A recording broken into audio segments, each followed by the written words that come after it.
Yeah, I just wanted to make a quick point on this minorizing thread that a couple things from Pat Martino and this guy Werner Poehlert. I'm not sure how to pronounce his name. But when Pat Martino in linear expressions is talking about converting to minor, if you're playing G minor, he doesn't mean this. He means this.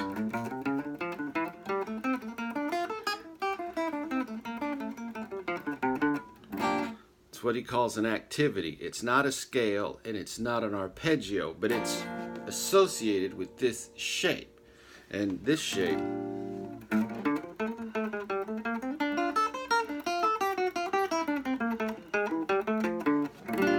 same thing, G minor. It's also B flat 6. But that's what he's talking about. Not just the arpeggio and not a scale. That ain't a scale and it's not an arpeggio. It's lines. Martino is all about playing lines. The next line up is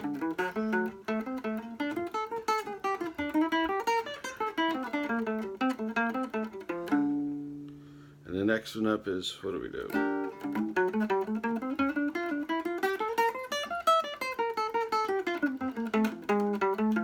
And the next one up is the same shape as this one, but it's just playing on the back side of it.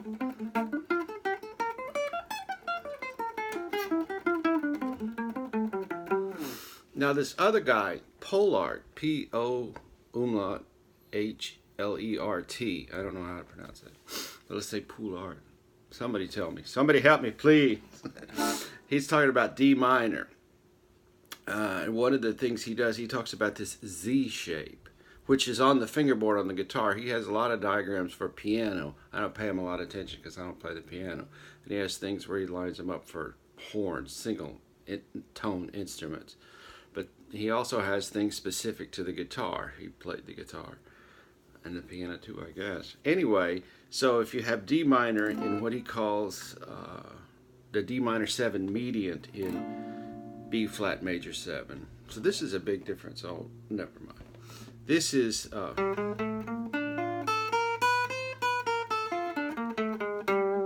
that shape, which is not a shape so much. It's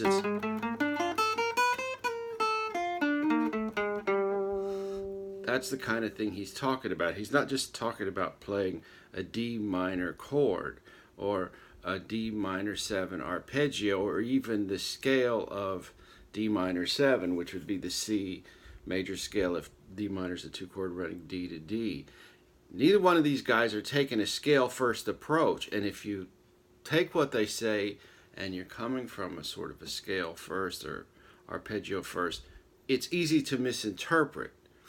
If you look at Martino, what he actually does. And one of the interesting things about the lines that Martino does is they're all very playable on the guitar. There are no weird stretches or shifts. So they're very self-contained, and that's one of the advantages of Poehlert talks about this too. With this minor forms, it's very playable on the guitar. It's not that you want everything to sound like a minor chord.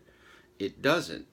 I mean, you can play this in some contexts where it's going to sound very, it could sound, well, for Poehlert, there's no difference between major and minor. But I don't want to get into that. It's early in the morning. I'm just helping my girlfriend move. I got to visit my mother in a skilled nursing facility later. My life is not my own these days. I'm a very happy and very fortunate man, but I'm extremely stressed. And a couple minutes doing this has been good for me. I hope it was good for you. But really, about the Martino things in this, it's not just playing the minor chord over the dominant. It's associating lines on the guitar. We're guitar players with certain shapes. Herb Ellis had a shape. He did a lot of shapes. He never talked about this minorizing thing. But here's a shape of his, which is a B flat minor 7. Screwed up.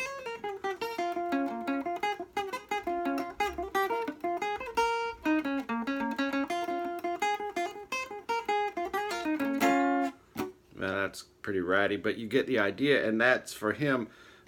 playing out of that shape. Emily Remler has a great thing, and I think for her first DVD, where she's talking about E flat minor, just coming up with lines on her own, and she plays this thing. It's, I don't know, 32 measures long. It's called "That's My E flat Minor." You can find the tab and sheet music for it at allthingsemily.com. I think that's the name of a website that's a tribute to her, and it's got a lot of great stuff. But that using this minor thing is not just playing the minor arpeggio or the minor scale. It's just not. Thank you for listening, guys.